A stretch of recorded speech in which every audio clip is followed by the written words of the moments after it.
G'day Dream Stream family, this is your bubbly host, H2O Queen. I hope you are all doing well. I do go live on Twitch, and if you would like to click on my link in the description below to go ahead and give me a follow if you do desire. I do stream every Tuesday, Friday and Sunday. You'll be able to find all of my schedules in my Twitch About Me page. So there is a major update dropping for Ghost Hunters Corp very soon. I don't know exactly when. I'm in a different time zones. I'm like 10 hours ahead.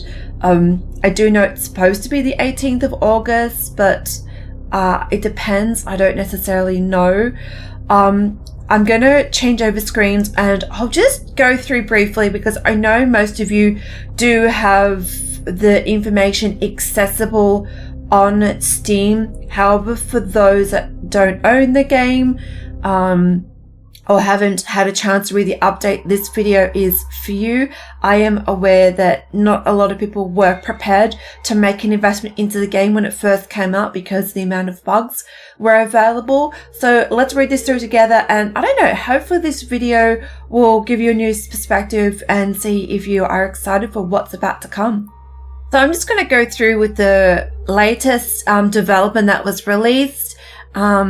So this was posted on the 15th of August. I really haven't created a video just then. My schedule has been busy since I created the Phasmophobia video. If you guys would like to go on up ahead and click on the link for that video, it'll be in one of these ones that I'm pointing at. Unfortunately, I can't remember if it's left or right of the video. It's been a long time since I've last tagged a video of mine. But as the developer El Renado, Panda is also the community management, I think, as well. So far El Renado has is working to fix the writing book and the camera related bugs. New Ghost AI has been corrected to allow for better immersion and more scares. So that's exciting. I remember they did that just last week. They corrected the AI that if you had too much protection or defense around you, that the ghosts could try and bypass that or just, you know, make all the objects move away from you if it had that capacity to do that. So this is going to be really interesting. I have had a sneak peek on some of the content creators' maps, but I don't really want to watch too much of that content. I really want to have an element of surprise when I start streaming, but it looks really super exciting. So I can't really enlarge this photo anymore, unfortunately, but what I really do like is the whiteboard, as I like to call it.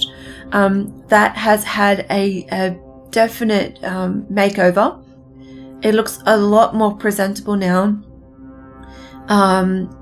You'll have access to simple extreme investigations at level 10 to finally paranormal extreme investigations at level 15.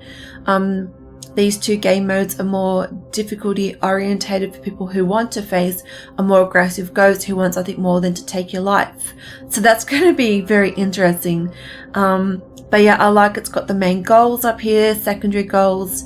You've got your photos taken, occult objects collected, and then end contract bonus map, experience earned and money earned. And I guess the bonus map is the difficulty of where it is, the location is. So for example, if you go extreme, I'm going to imagine that's what that's referring to. I could be wrong. We'll see.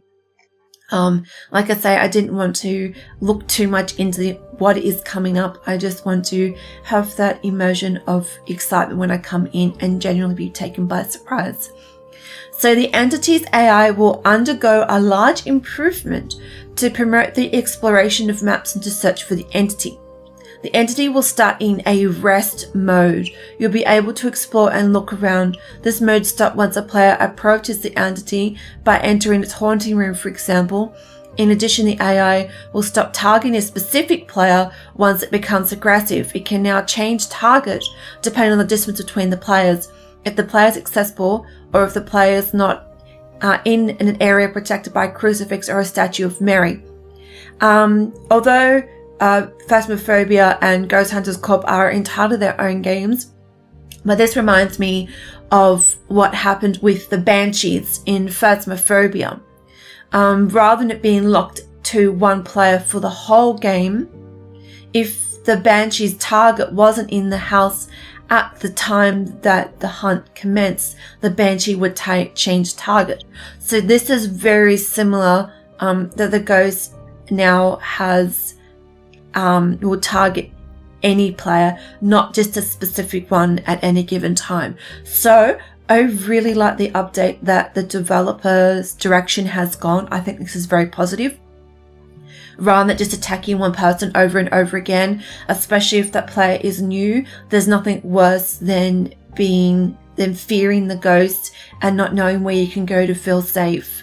And I think having that switched around is going to be really essential. So this is a sneak peek of one of the maps. I think by the vibe it you can already guess. So it's very exciting. That is a Japanese temple. Yep. So that's really cool. We'll quickly jump over to the first development. And then I'm not going to read that through because the information is irrelevant, but I did want to share through these. And another one is going to be a cemetery, and there is a third map. I have had a sneak peek of this, but I think I have. However, like I say, I wasn't watching too much content because I didn't want to spoil the immersion when it does come up, but I did want to show some photos of what is in store for us. And yeah, honestly, it's very exciting. I just do hope that moving forward, that the developer does do more smaller maps. But then again, that's my personal opinion. And again, everyone might be enjoying the more larger maps. If you guys did enjoy this video, please make sure to go ahead and give it a big thumbs up, and please smash the subscribe bell. All your support is much appreciated. Also, I am going to go ahead and create a Google Doc. I will screenshot all the information in case you do not own Ghost Hunters Corp but would like to read the information in more detail. I just did not want to repeat on information that most of you do know. So hopefully this was informative enough that it gives you a breakdown of what's incoming, some of the changes that are coming in, which I think is really exciting. And I think I got all of the critical information that I know of so far. And I know there's going to be some updates as well to equipment names. I don't necessarily know what it's going to be like on the final version. Again, like I say, there's been some snippets that I have seen, but again, I'm not a developer for this game, so I don't know what will be final and what isn't.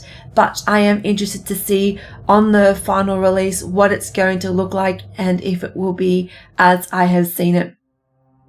This is your bubbly host, H2O Queen, over and out. Peace, love, light, enjoy the rest of your day. Thank you so much for watching, and I hope you enjoyed.